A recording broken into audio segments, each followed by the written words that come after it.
Hey guys, what is up? It is Mr. Rayguns here, bringing you guys another video, and I think today we have to just acknowledge that MrRoflWaffles, Milo, is the GOAT. Like, he made a video today that was just the most perfect video to ever be uploaded on YouTube. He's getting some hate for it, but I've also seen a lot of support in his comment section. Milo, I know you're probably not going to see this, but just from the bottom of my heart, bro, thank you. Thank you for what you just did. Like, I have been complaining. The only part I disagreed with his video is when he said, I haven't seen anyone else complaining. I've been complaining. But, I'm just joking, Milo. But for the past week, I have been just talking for basically a week and a half to 2 weeks. I've been talking about just how we're being played by Treyarch and Activision right now. And I feel like I've talked about how I feel like the Zombies team for Treyarch really does actually care about, us, the community. But Activision just doesn't. Okay, so Milo basically made a video about how Black Ops 4 is becoming pay to win. It is $5.60 to get a guaranteed talisman. Put that into perspective, where in Black Ops 3, near the end of the Black Ops 3 life cycle, they released all the zombie maps for $8 a piece. So you could buy Revelations, Der Eisen, Garage, Zetsubo for $8. And here in Black Ops 4, you can buy a talisman for $5.60.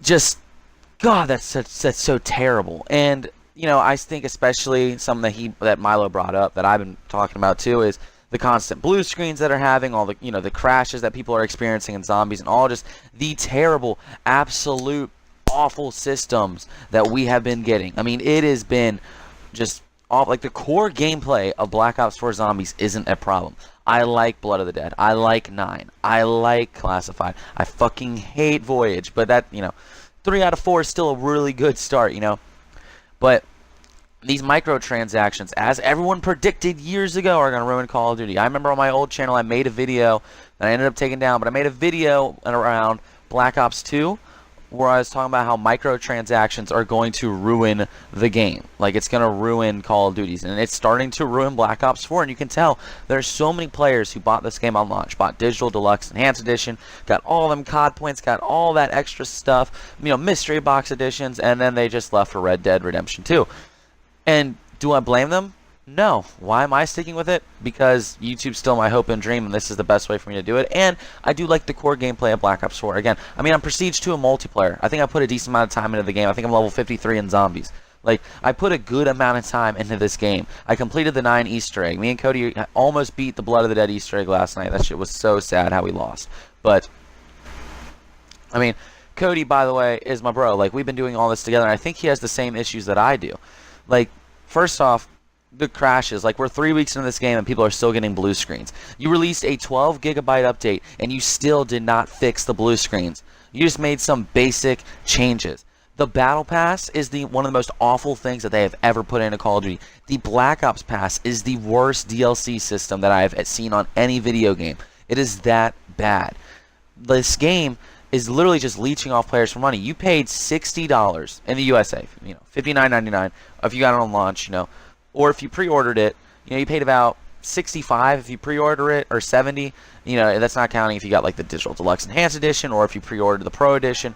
I pre-ordered the Pro Edition. So if you pre-order the Pro Edition, you get basically the Black Ops Pass, a couple extra COD points, some Nebulium Plasma, and then they're charging you $5.60 for one spin for a talisman. That doesn't mean it can be a good talisman. There are some talismans that are actually just absolutely garbage. And I just want to say, me making these videos, Activision does not give a damn, right? They won't even see this, but if they do, they're like, okay, this guy has 435 subscribers. Why the hell would we care what he says? Like, he's such a small member of this community. We don't care what he says. Okay, he doesn't like the system. So what? But when someone like MrRoflWaffles, one of the biggest zombies YouTubers on YouTube,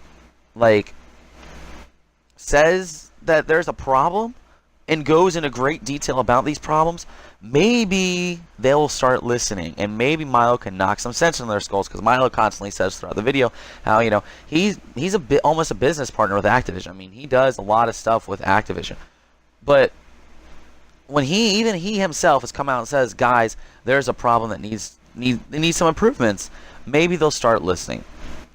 And also, I want to say something. Noah J just did a 1,000 Nebulium Plasma opening, and he's getting a lot of hate for it.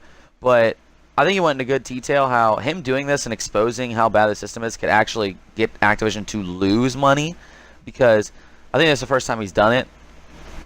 So, when we see how bad the system actually is, then maybe, other people will stop buying from them. So I was really iffy at his opening at first, but then when he explained it in the stream, I was like, okay, that's actually, like, I get it. You're like, good idea. Like, no more criticism on that. But I just think that it's amazing to see the bigger YouTubers speaking out, because with supply drops in the older Call of Duties, no one speaked out. Spoke out. Sorry, someone's gonna criticize me if I didn't correct myself, but no one spoke out against them. Like T. Martin or someone would say like, "Oh, the system's terrible," and then he'd do supply drop openings every weekend. So you saying it sucks and then doing multiple huge openings of them they don't care. Like, it doesn't change their mind. You know what I'm saying? But when you got big people like Milo, like, just speaking out, it means the world, especially to us small YouTubers, because I know there's no way I'm the only small YouTuber that's been complaining about the system. There's no way. So I think all the small YouTubers, we can just, pour one out for the homie Milo. Everyone just take a drink, man.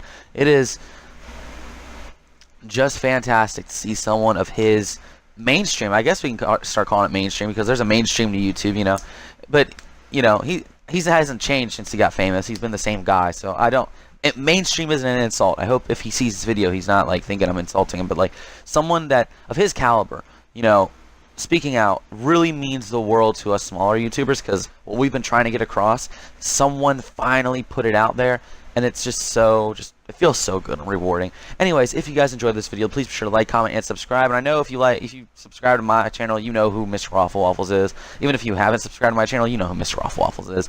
But shout outs to him again. I cannot begin to express my thanks. And I know Lex has had problems with it too, but Milo's the first guy to make just a sit down video talking about it, and I'm just so happy that he did it. It is the best. It's just amazing. But if you haven't, go subscribe to MrRoflWaffles, because he needs all the credit in the world for what he did.